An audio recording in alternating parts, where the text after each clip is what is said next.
Hola, buen dia. It's me, Peppermint. And when I'm not on RuPaul's Drag Race or simply being New York City's sweetest diva, I'm tuned into the fabulously empowering Bayard Rustin Center for Social Justice Power Hour, coming to you every weeknight at 7 p.m. live from our good old friends at the BRCSJ Virtual HQ via their Facebook page. Tune in tonight. Need in every community a group of angelic troublemakers.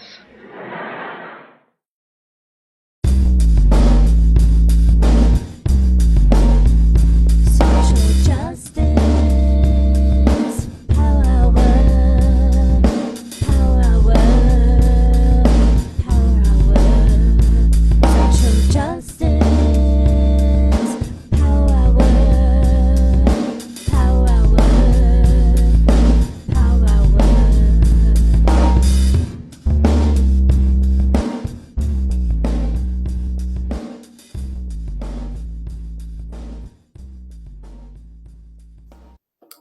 Good evening to our friends in the East Coast, good afternoon to our friends in the West, and good in-between time to our friends in those in-between spaces. Welcome, welcome, welcome, my friends. Welcome to the Social Justice Power Hour. Welcome to the virtual headquarters of the Bayard Rustin Center for Social Justice. My name is Robert Schreiber. I'm the chief activist here at the center, and your host for this evening, as I have been for now over 400 some odd shows, many of them very odd indeed. We have come at you literally every weeknight since the pandemic started, since mid-March of last year. We haven't missed one night. We haven't missed one freaking night, my friends. And it's been a pleasure and honor to be with you in virtual community. And thank you so much for showing up tonight. And for those of you that showed up before, thank you for showing up then as well. And thank you all for those of you that came out on Friday night. We had a live in-person masked and vaxxed concert with local folk legend David Brzezinski and some of his friends, and opening was Super Jack, who did our theme song here at the Power Hour. It was quite a beautiful evening.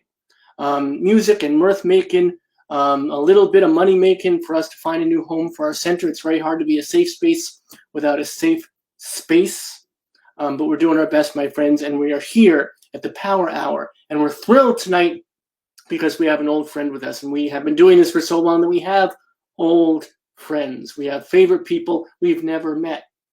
Steve Brodner is here tonight, master illustrator, provocateur, truly, when he's off screen so he doesn't get embarrassed by me saying it, a hero of mine, an inspiration of mine, when I used to get my fingers inky, when I used to do some art myself, and now as a social justice activist, all the way around. Steve is someone I look up to in so many different ways, so I'm looking forward to conversing again, talking about The Greater Quiet, which he does in The Nation magazine, which I'm sure you're all aware of, and if you're not, you better be, and you will be after this show. But before we start, I know that some of you are first-timers, so welcome to the Power Hour, and we want to entice you to come back. As I said at the outset, we are here indeed every freaking weeknight, 7 p.m. Eastern, 4 p.m. Pacific, coming at you, and to entice you to come back, here are some highlights, just some highlights of what's coming up in the show. Every Tuesday, we have our free and fabulous queer yoga. Our queer yoga master, Jasmani, brings you to virtual nirvana. So please do come out, take a breath with us, both literally and figuratively. Gosh, do we need it these days, right? And then Wednesday night, we're thrilled to bring Eric Garcia to our house. We're Not Broken, Changing the Autism Conversation. Thursdays now, we're doing Throwback Thursdays, because as I said, we have over 400 of these shows. Many of them folks haven't seen, and we've had some incredible folks join us, drop by. It's amazing who's dropped by our little show. Denise Froman, Poets for Puerto Rico, Eric Cervini, queer historian, April Rain, Oscars So White, Amanda Jette Knox, Love Lives Here, story of her transgender family, and of course, one of my favorite shows ever, I have to tell you, David Camp, author of Sunny Days, Children's Television Revolution, brought to us Emilio Delgado, Luis from Sesame Street, and Bernadette Yao from Zoom. So we're going to show you that really special episode. And that'll be the night before Brian J. Jones come at you, because it's going to be Jim Henson's birthday. So a whole bunch of serendipity here at the Power Hour. And Friday night, raising BIPOC queer voices with the incredible poet Kalisa Ray curating that special event. Adam Gopnik, as always, coming at you, 1,000 Small Saturdays. Jonathan Ide talking about Ali. Incredible documentary coming up on PBS. He did with Ken Burns. We're going to chop it up about that. Peniel Joseph, our esteemed board of director vice president here at the center, and of course, Black Power scholar and author of The Sword and the Shield. We have, mentioned before, Brian J. Jones, Jim Henson's birthday, come out and celebrate with us. Black Boy Joy, thrilled to have Kwame come out with us. And finally, again, our queer yoga tomorrow night. So all that and so much more coming at you. Those are just highlights, my friend. But tonight, I look forward to this each and every month, and I cannot believe how quickly it comes. It seems like we're in this strange time loop where time moves oh so slowly and oh so quickly at the same time. And Steve Brodner is back with us. Steve is an illustrator, caricaturist, journalist, author, educator, lecturer, political commentator, and is accepted in the fields of journalism and the graphic arts as an absolute master. I mean, absolute master, my friends, of the editorial idiom. Featured in too many newspapers, magazines, and online platforms to mention, as well as winning too many awards over his decades-long career to mention. What I will mention is that we are incredibly honored that Steve makes a monthly visit to our show, sharing with us his latest inspirational illustrations from the extraordinary Greater Quiet series he does at The Nation magazine.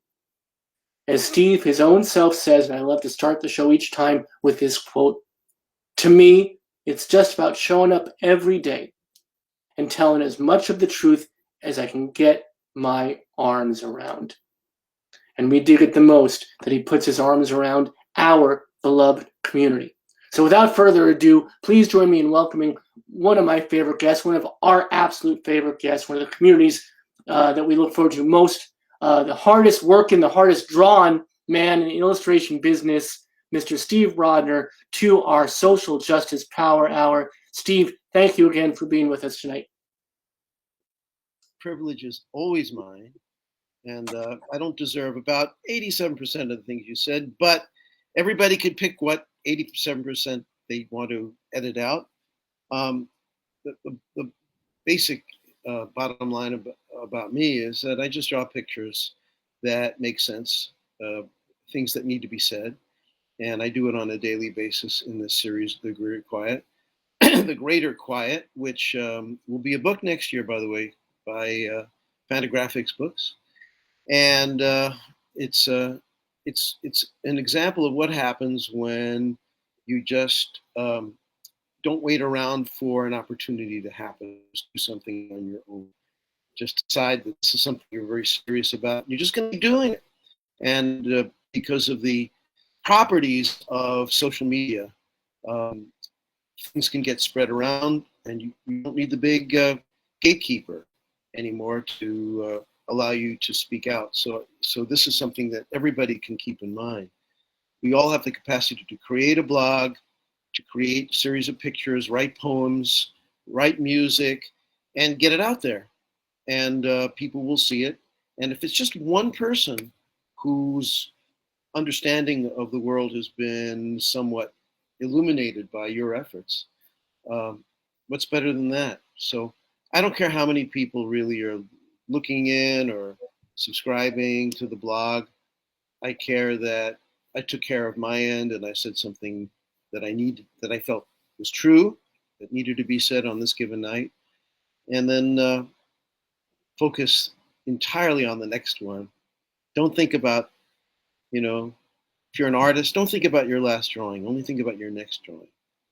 Well, I mean, what's wonderful about what you're doing is that you are not only looking at things through your lens. Almost everything you do, almost every piece in The Greater Quiet is always positioned through the lens of another, is always looking at the viewpoint of how the world is looking in, or, it goes day by day, right? Some days it's a worldly view, and there are other days it is so individually specific and sometimes heartbreaking and sometimes heartwarming. I'm working on this for tonight. It's just a baby in an emergency room, hooked up to tubes and pipes with COVID. This baby is, a month old or something.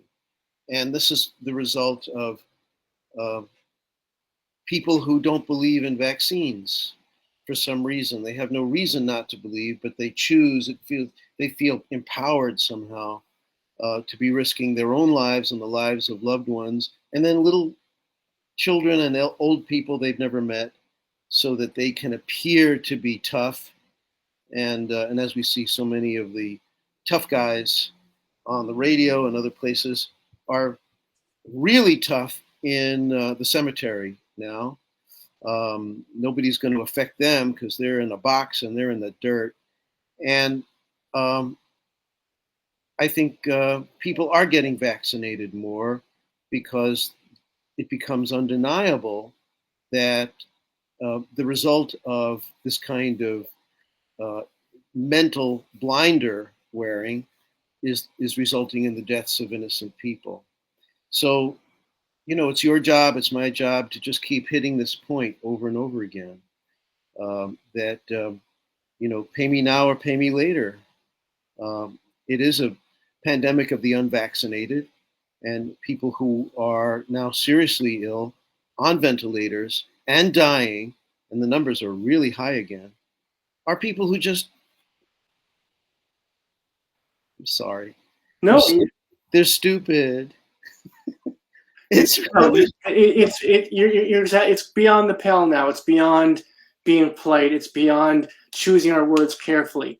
Everyone who is choosing to not vaccinate themselves is not only risking their lives, they're risking dozens of other lives, and many of those lives are absolutely children, without a doubt. Little babies, and kids are going to be starting school, and I can't believe parents are going to make a big cause about not protecting their children. What kind of incredible mind control, mass hypnosis, cult following type of thought is necessary to persuade millions of people to behave this way.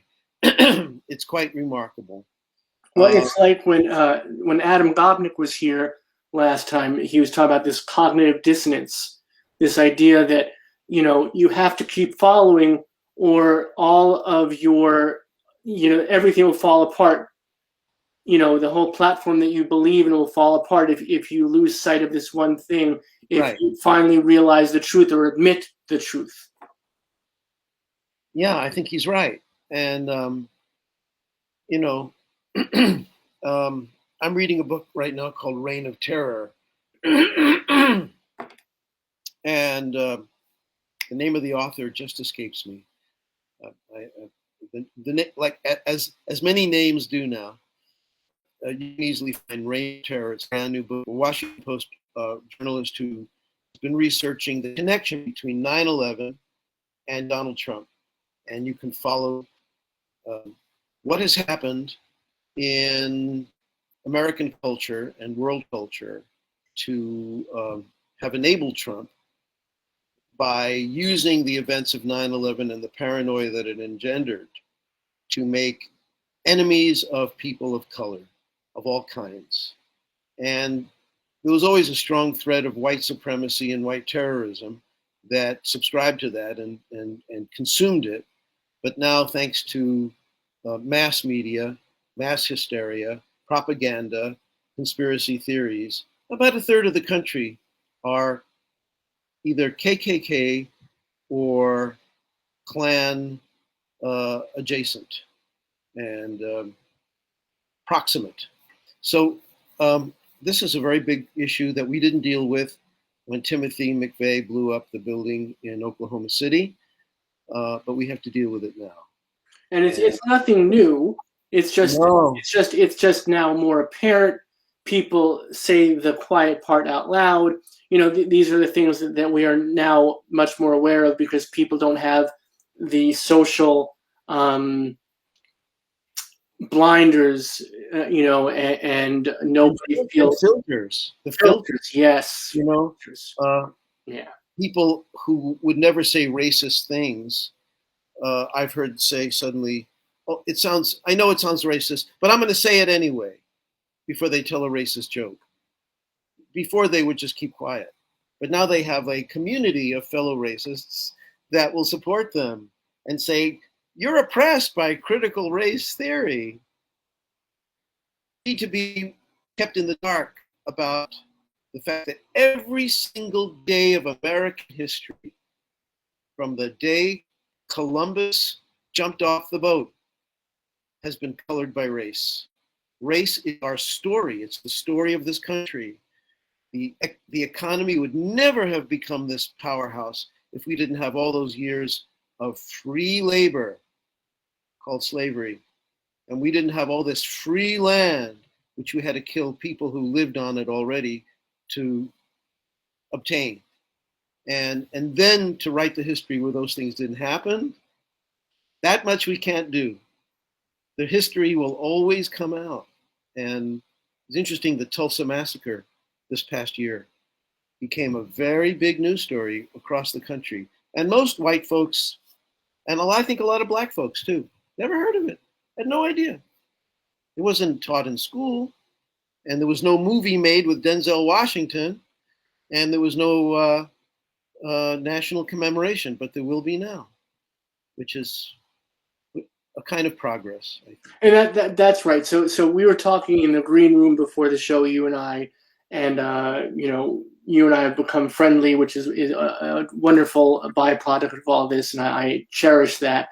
And I was saying we'll have a delightful time, and you were like, I don't know how delightful it's going to be. The news has not been good, and what I said is, you and I find a way, and it's not just you and I, but we have to find a way, because otherwise, we need strength to now really move forward on economic justice issues, on issues of anti-racism, on issues of educating kids, and climate.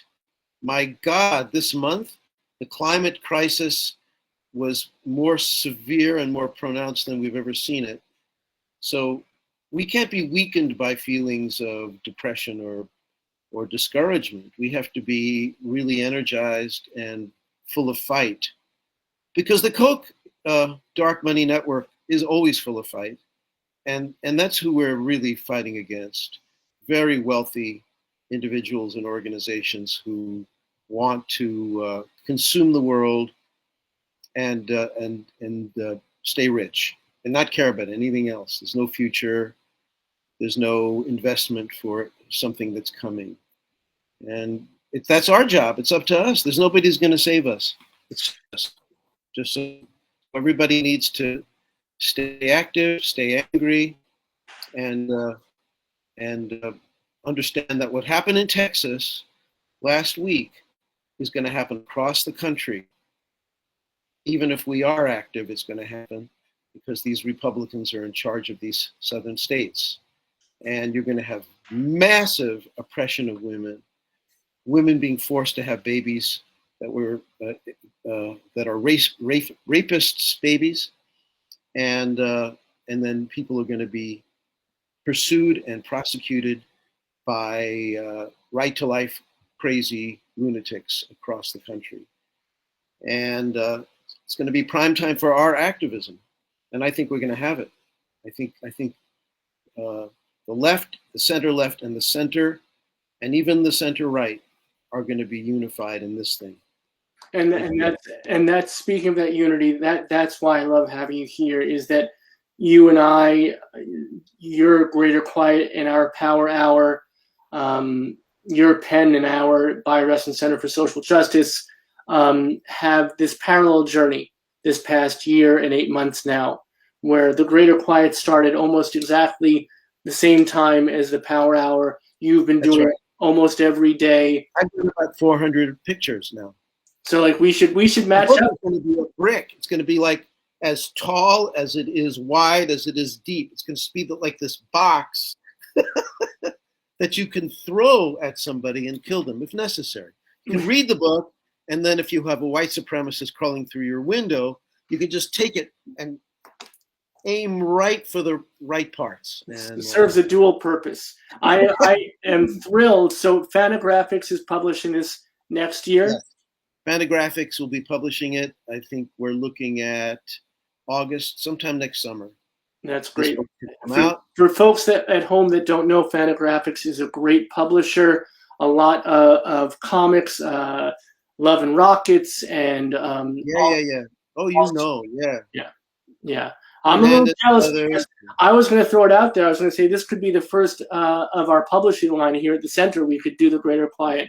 So they got to you first. So they'll do a better job by you. They do beautiful work. Yeah, they really do. They know how to take art and present it in a way in which it's just gorgeous. They did my retrospective book called Freedom Fries, which came out in the middle of the Bush years, 04, 05, like that. And they did a terrific job. I don't know if you remember, but how I first hooked you into the show is I sent you a picture of me holding up that book. You have that book. Oh, I have that book. So it's not a book for reading. The text is not great, but the pictures are reproduced perfectly. Yeah, it's beautiful. Those are their standards. They have very, very high standards. So. Well, I say it in this way that Fantagraphics is fortunate to have you. You are fortunate to have the work published, but we, most of all, are fortunate to be able to have it in some way that we can hold on to it as a testament to these trying times. It's going to be something that will last for a very long time because it's the perfect encapsulation of what we've been going through. And speaking of... The best way something can last a long time is to inspire other artists to do work themselves. That's how we really survive. The work we do right now is for now, and somebody remembers it, that's great. But the best thing that can happen, and that's why I love to teach, is the next generation comes along, and they don't mention your name. Your name doesn't come up. But those germs of social consciousness, the idea of integrity in your design, the idea of prosecuting your ideas, that's the tribute that you want. That's, there are a lot of teachers that I've had that are coming through me, and I don't write their name down every time I do a picture, but they're living through me. And if they understood what that contribution was, I think they'd be pretty satisfied. And you carry it every day. And before I want to get to the work, because that's what we're here for, but I do want to mention to our folks, because you did bring it up, that you do teach at SVA, at School of Visual Arts. You have continuing education courses, so they're open to everybody and anybody. I teach a class on how to draw caricatures on Thursday nights, and then I teach another class on how to make illustrations on Tuesday nights. And you can find it if you go to sva.edu and look under continuing education. Try to find continuing education. You'll find me, and you read about it. We will throw that right up in the links. It's in the link section, the comment section, for folks to find it, and whichever side of it is on your device, it'll be there for you to click on and for you to. Thank you, Robbie. The classes are filling up, so I'm very grateful. Good. It's just these. I'm a lucky guy. I get to do things I like to do, and teaching is one of the things I love most. So let's get to it. So this is, for those of you that are just joining us, we're with master illustrator Steve Brodner, and been doing The Greater Quiet since the pandemic started, almost each and every weekday. The nation picked it up and has been showing it for a long time now, and it's a great way to stay involved with both the big stories, which is wonderful, but what's even more wonderful about it, extraordinary about it, important about it, is how you pick up the smaller stories. So there's some of the stuff that we know, and you give it insight, you give it wonderful depth, you give it wonderful art and voice and vision, but then there are these things that fall through the cracks, and that's what you do in The Greater Quiet. So without further ado, let's talk and let's see the freaking work. All right, here it is.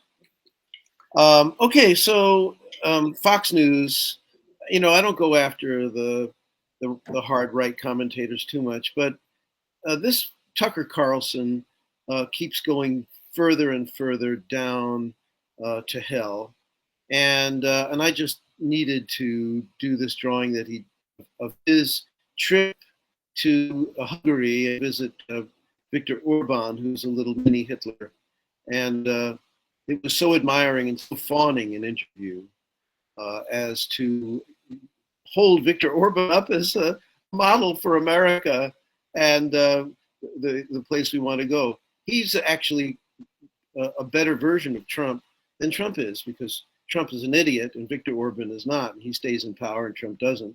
And I think that is Tucker Carlson's wet dream, is to have a really efficient Nazi in a position of power. So we are warned. We have been warned. And there's so much about this, and I could talk for half an hour about each piece, but I just love, there's that old thing where you say he's just a haircut, and I love the fact that you have just boiled Tucker Carlson down just being his haircut, and that's a really smart move. Mort Saul was once on a talk show, and he was asked about the host, and he said, $75 haircut on a 15-cent head. Indeed. Well done, my friend. Okay.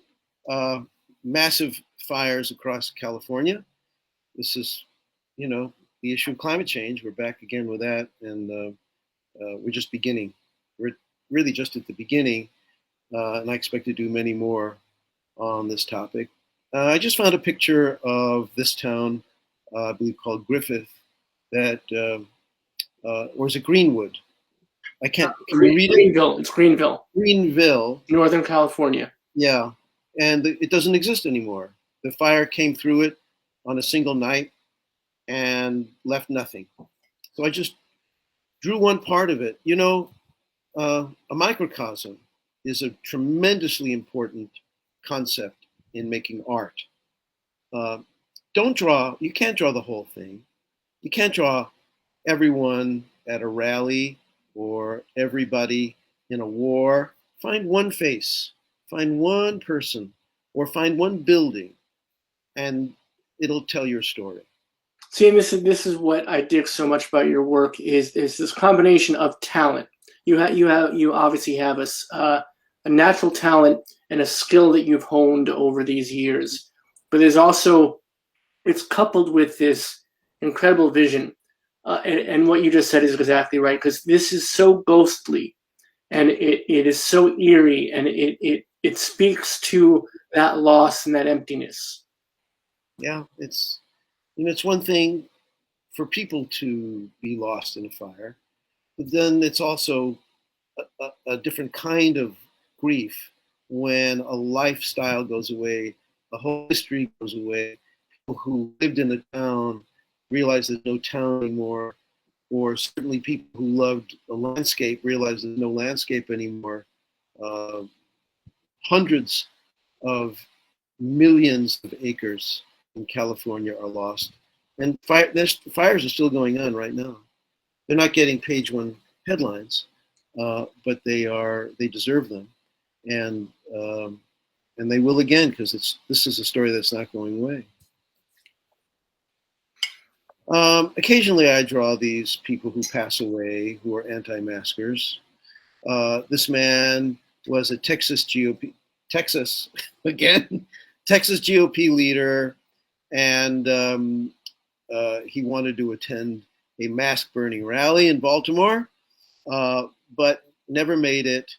But even though he advocated for the burning of masks and didn't wear one himself, is now very dead, and he died of COVID. And if he had been vaxxed and masked, he would not be dead, and he leaves a young family to think about this for the rest of their lives. It's a tragedy as farce, right? It's unbelievable how it is so avoidable and so devastating because it's so avoidable. But again, it's not just him, it's all those he could have cavalierly infected. And he could also, given his position, have contributed mightily to saving the lives of many people by just using his platform to say, you know what, you've been fed lies, get your vaccine and you'll survive this. And a lot of people are on their deathbeds and they ask for a vaccine. And the nurses have to listen to this and say, sorry, buddy, too late. Where were you last month? Could have gotten your vaccine. Okay. This I'm is trying to Jeffrey remember Rosen. who this was.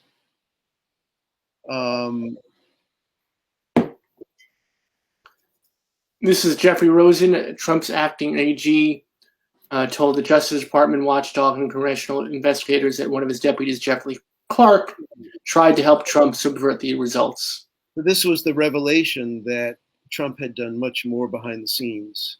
He actually tried to use the Justice Department to steal the election.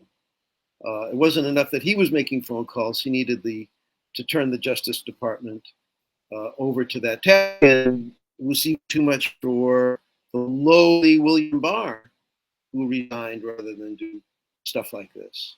Skullduggery. So, yeah, more to come on this. All this evidence is going to the various committees and to various court cases. So this is not over, even though people aren't talking about it. And there's this great visual image of him spilling the beans, and the beans are, of course, you have the individual falling out of the can. It's just again such a strong piece held up by your line work, which is always just so masterful. Thank you. I try to vary the technique day to day. So some days it'll just be a line drawing, and some days it'll be a watercolor wash or pencil drawing or something else. Maybe even a collage. Here's another line drawing.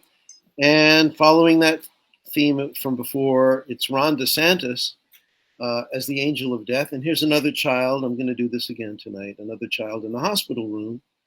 And he thinks it's a really great idea to punish school districts by withholding funds if they require masks.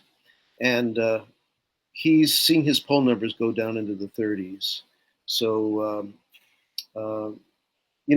killing people is just not a great campaign platform. I killed your kids, vote for me. Can't see that that's going to work for him. Do you think so, though? Do you really think that at this point that even matters anymore? Yeah, I think it does matter. Yeah. I think people, no matter how liberal or conservative they are, the minute it touches once an issue becomes something they feel and they experience, then it becomes a different kettle of fish, completely different thing. And so as conservative as somebody is, when they see people they love passing away because of negligence, I believe they undergo some kind of a political transformation. Not that they become raving lefties, but they'll certainly vote this guy out. Yeah. This is clearly malfeasance. This is clearly incompetence. This is misuse of power on a grand scale, to the tune of thousands of deaths, maybe millions. These are immigrant children being kept in holding pens. This is criticizing the Biden administration for the squalor of some of these camps. And something must be done for these migrant kids.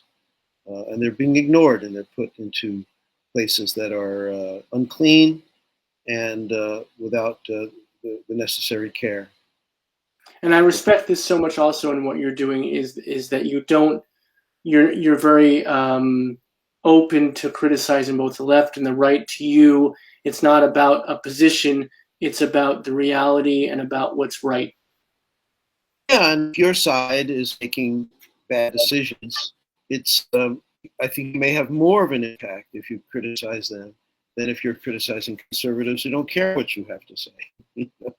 They're not part of the constituency that elects you. So it's very important to contact your congressmen and your senators, no matter where they are. Keep on it, and some of this will change. And do you think that, it's always been to me very difficult how the Republicans, the far right, are so incredibly adept at towing the line, right? They're really so good at just keeping party line, and whatever happens, they always vote the same way. They always believe the same thing. They always say that they always had the same talking points, et cetera, right? Where the left has always been a big tent and different ideas, different visions, different viewpoints, sometimes, at odds with each other. And it's been a real weakness for, let's say, for us for a long time. And do you see that maybe finally that's going to be a strength, that we can come together in our differences, will be celebrated rather than... I honestly don't know, because the Republicans have purged everyone from their party who was not far right now. So it's no longer your conservative party that has George Will in it and William Kristol in it and Dick Cheney in it and Patrick Buchanan in it. Now it's all Patrick Buchanan. Anyone who's not a white supremacist is out, including Dick Cheney's daughter, right? She's not a white supremacist. She doesn't like the stuff that's going on. She's as conservative as you could possibly get, but they don't have any kind of a tent at all. And then so you have all these people now looking around for a party, and there's no party for them. And the Democratic Party has always been a big tent party, but that's another word for maybe five. In another country, that would have been five other parties. You would have had everywhere from a centrist Democrat or conservative Democrat like Joe Manchin, all the way to Angela Davis, and these people would all be Democrats, and probably Angela Davis and Joe Manchin last year did vote for Joe Biden. Although I haven't heard from Angela Davis. I don't know exactly who she voted for, but it's herding cats. It's very hard to have all these people on the same page and have them, like what's happening now with the big reconciliation bill that if it gets passed would be $3.5 trillion for healthcare and education and care for your parents and all kinds of things we need. But right now all the factions are splintering off, and if Nancy Pelosi can hold them together, she's good. And then Schumer has to hold them together. Right. So you're right, but that's traditionally the way it's been, and it's a weakness for the Democratic Party that they've had so many different kinds of people who are all Democrats. So nobody's happy. No Democrat is ever happy. Sometimes Republicans are deliriously happy when they elect Ronald Reagan or Trump. Are deliriously happy because not all of them, but the ones who remained, that was their dream. Here are the Texas Democrats who went to Washington to try to persuade senators to pass voting rights legislation. And they were there at great personal sacrifice to try to forestall a bill that would prevent poor and Black Latino people from voting. And so Washington Democrats paid attention to them and met them and listened to them. And then time for vacation. Goodbye. See you later. Off they go for their August vacation. And it's like, can we be serious about something once in a while here? So I have him in his limousine, smoking a cigar, looking kind of like a Republican.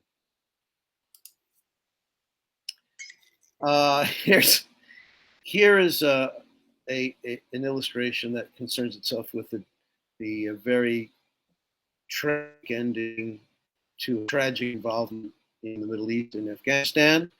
And while everybody wants to wring their hands over what happened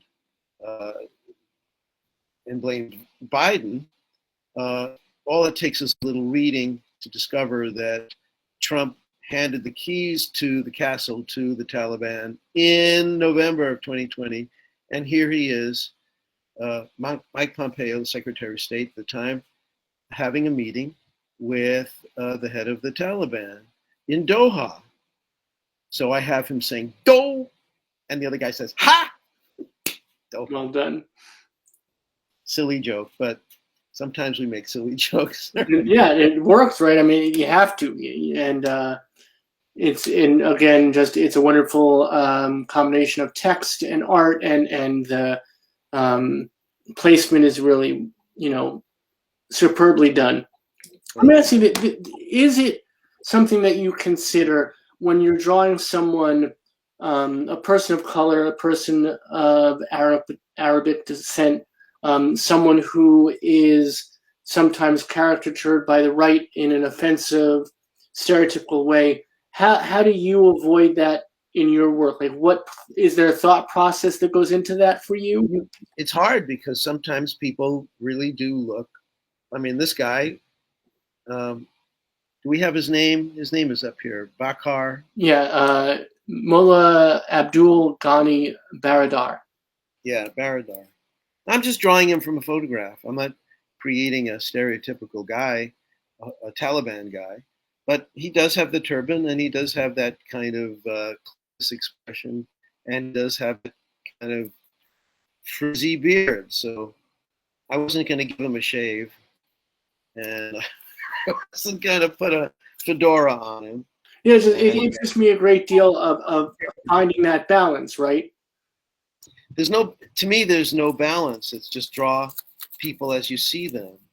And Pompeo is, I'm sorry, fat. People, there is a movement in the country to be really careful about that too. That people who have weight issues are a part of a liberation movement. And God knows they should be. And I'm not interested in persecuting them. But I do feel that the conceit of caricature is that we can use the physical appearance of a person to storytell, to tell something about the way they look.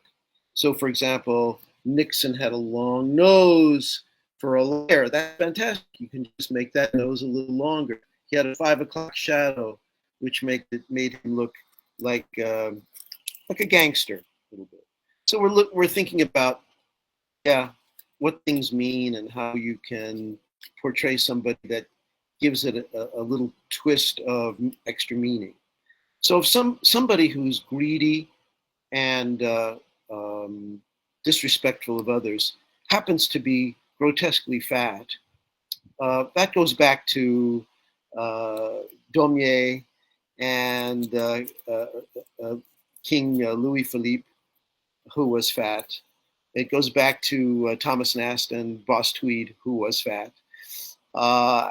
And so the implication is a very prosperous, well-dressed man who is very dominant and abusive of smaller, lesser, weaker people can be emphasized if they happen to look like this in the first place, which he does. He's, I would say Pompeo is the most overweight person in public life. Maybe he has some kind of a condition and it's out of his control. Or maybe he's gluttonous, and I'm not sure what. But as a caricaturist, I exaggerated both of them. Draw him like you see him. Huh? Draw him like you see him. I do, but I'm not drawing. And I would say in my own defense, because I have to tell what I think is the truth, I'm not drawing all fat people. I have friends who are overweight, and I wouldn't dream of doing this to them. And I'm not drawing all Muslims. I'm drawing this specific man of Taliban affiliation, and that's really how I see them. So it's one artist's view. This is a man who lost his wife. I'm not laughing. He lost his wife to COVID, and then immediately attended a rally of anti-vaccination activists. What can you say? His wife died in the morning, and he was out there either the next day or that afternoon without a mask, screaming and yelling. And comparing the governor to a Nazi doctor. It's just, it's beyond the pale at this point. I'm surprised the Onion stays in business because headlines, I don't know how they top it, but so be it, right? Satire is having a very rough time. Yeah, these are people protesting for voting rights, and they went to Washington, and they held rallies, and I just wanted to draw a line under that. You know, And my I love, drawings, a lot of them are just drawing a line under something and saying, I saw this, and it's really important for us to just put it on the table and talk about it and keep it on the table. and I love So the fact that your language is so direct. The last line is, "In order to save democracy in the United States," not pulling punches. that's what's at stake. Yeah. This is an oldie that I found, and for all of the uh, bashing of Democrats and Biden on the end of Afghanistan.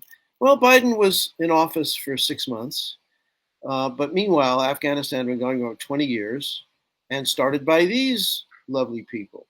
And I did a torture tree for the Nation magazine in 2005, I 20, think. yeah, Yeah, unbelievable.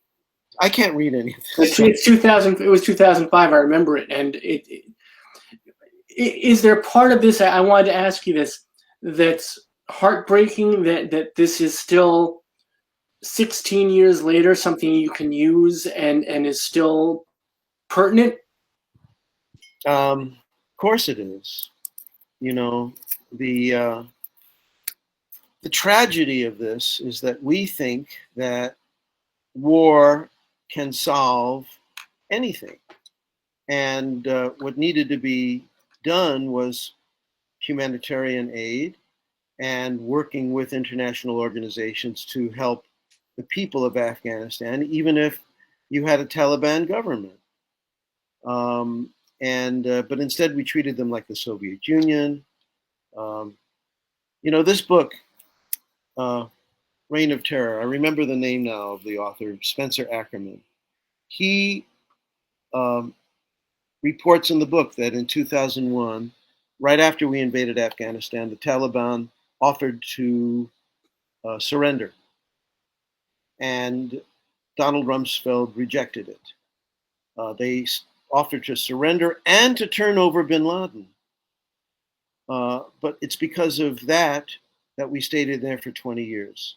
It was not soothing enough to Rumsfeld's ego and his need for triumphalism and some kind of, you know, smashing victory that we wound up there for 20 years. And the Taliban were patient and they waited around, and they knew that there were no other forces that would be competing.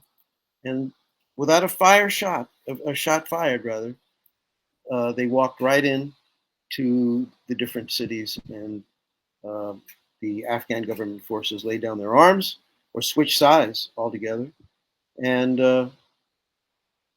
history is going to be very harsh in its judgment of Rumsfeld and Cheney, who made a lot of money in this venture, and Bush, who was a useful idiot, and the rest of us who were useful idiots in the media, and the poor suckers who bought the flag waving after 9/11, which is going to happen this week again. 9/11 is, I believe, on Saturday this week, the 20th anniversary, and the Giulianis will be back waving their flags and uh, singing patriotic songs without needing for a second to realize how much blood has been flowing as a result of lies and cynicism and profiteering, which is what wars really are about. It's about And fear. once you win,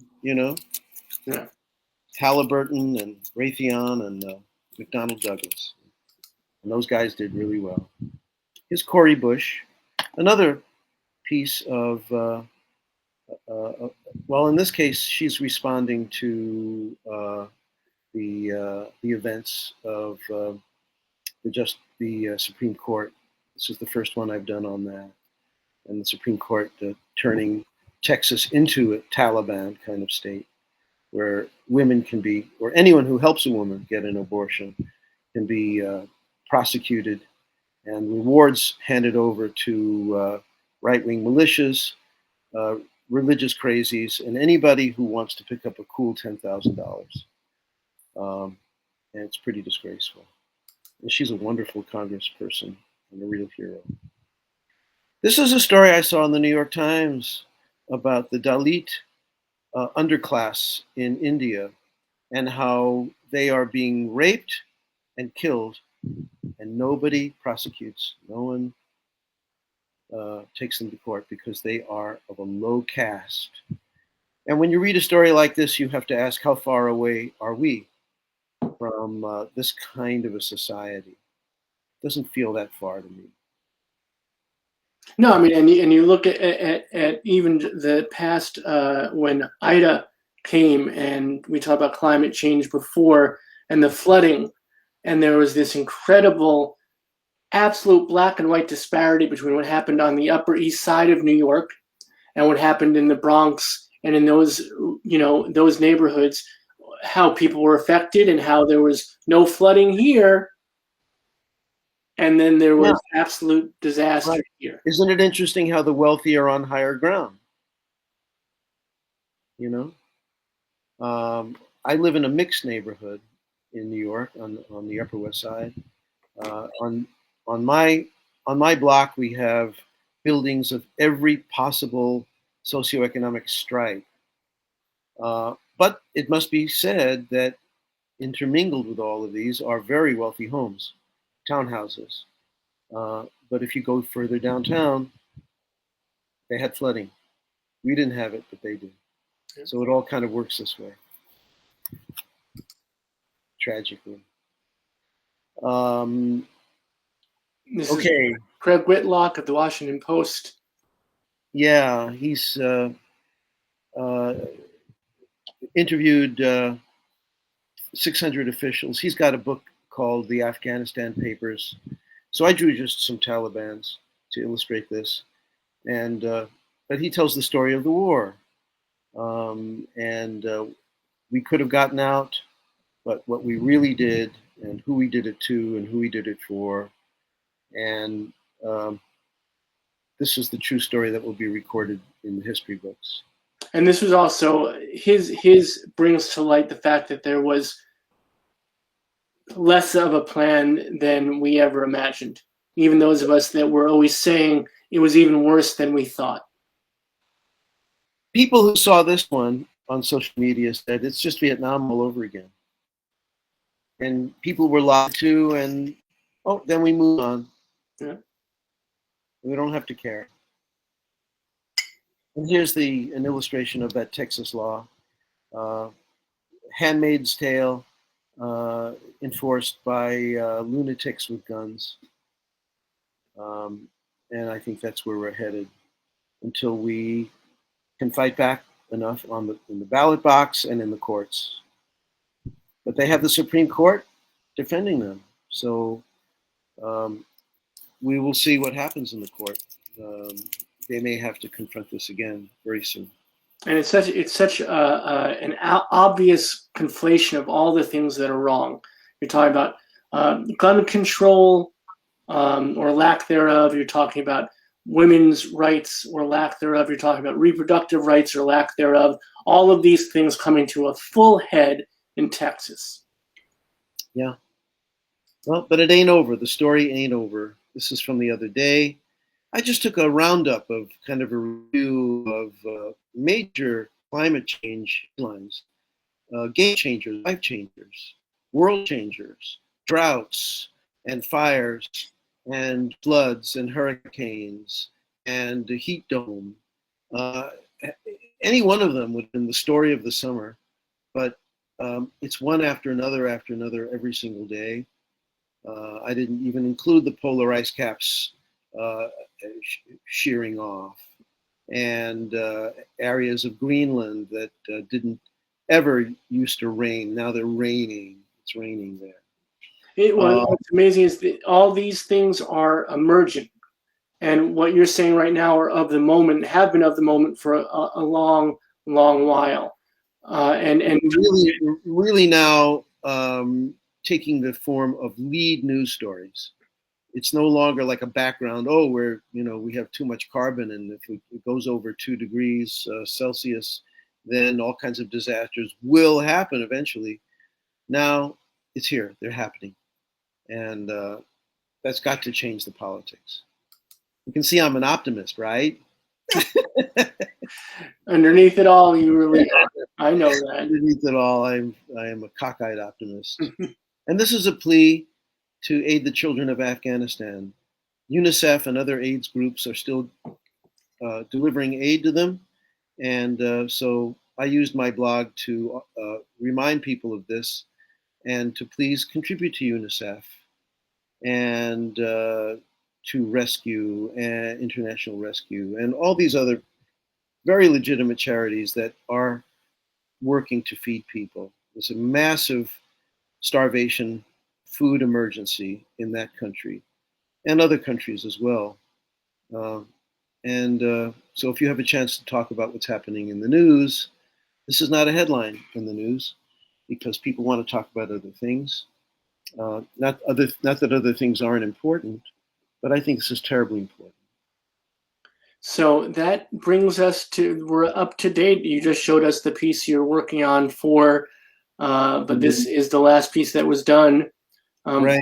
for this month, and that's Our Greater Quiet for this session. And it always, it's a little poignant for me when we come to the end of another evening, because I know that I have to wait a month to see you again. I mean, I see the work every day, so I get to keep in touch with you in that way. Well, I'm grateful to you. I'm very, very grateful.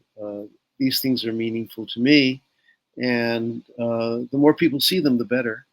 The more of an impact they have. But I really mean it. I hope that they inspire somebody then to do some kind of a blog post, make a little film on YouTube about it, or just copy the name of, say, in this case, the UNICEF link, so that other people can donate a few dollars. Poverty, illness, injustice, just a couple of dollars from everybody to all of these aid organizations will make a big difference. And then just share with everyone, share it out there in the social media world. And it feels a lot better than doing nothing. It feels a lot better than saying it's always this way, it's a terrible problem, I'm going to turn the page. Don't turn the page. Send $5. Or send 5 sentences, or send 5 friends, or send 5, whatever you can do, because some people don't have the financial means. So amplify in some way. We all have a way of amplifying. Whether you can get online, if you can make, Twitter is free ostensibly, and Facebook and Instagram, and you could, spend most of your time posting personal pictures that everybody loves. Spend once in a while a post where you can post a piece of horrifying news that nobody's going to like and nobody's going to repost, but that you force them to see it. You force them to pay attention for the slightest moment that about something that they may have turned the channel really, really fast and not spend any time watching it on television, or turn the page, wouldn't read it in a paper or on an online news feed. Because we can control the news to the extent where it doesn't make us uncomfortable.